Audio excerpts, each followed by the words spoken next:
So, you want to know the exact credit score you need for Montgomery Ward Credit.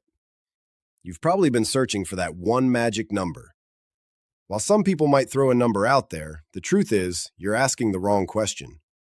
Let's talk about what Montgomery Ward actually cares about, because knowing this can make all the difference. First off, Montgomery Ward doesn't publish a minimum credit score, and there's a good reason for that.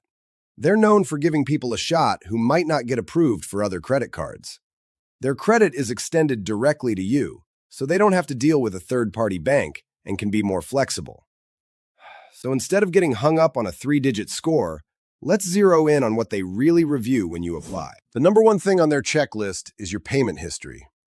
A track record of making consistent, on-time payments shows them you're a reliable person to lend to. This is so important to them that they report your payment activity to the major credit bureaus. So, making your payments on time won't just keep your account in good standing.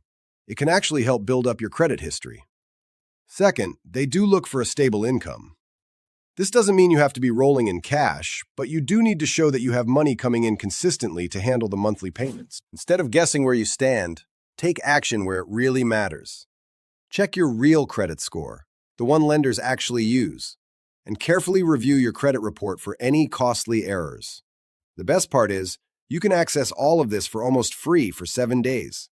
The link to get started is waiting for you in the video description. So forget about finding a magic credit score. The real keys to getting approved for Montgomery Ward Credit are showing a reliable payment history and a steady income. Focus on those two things, and you'll have a much better shot at getting that yes.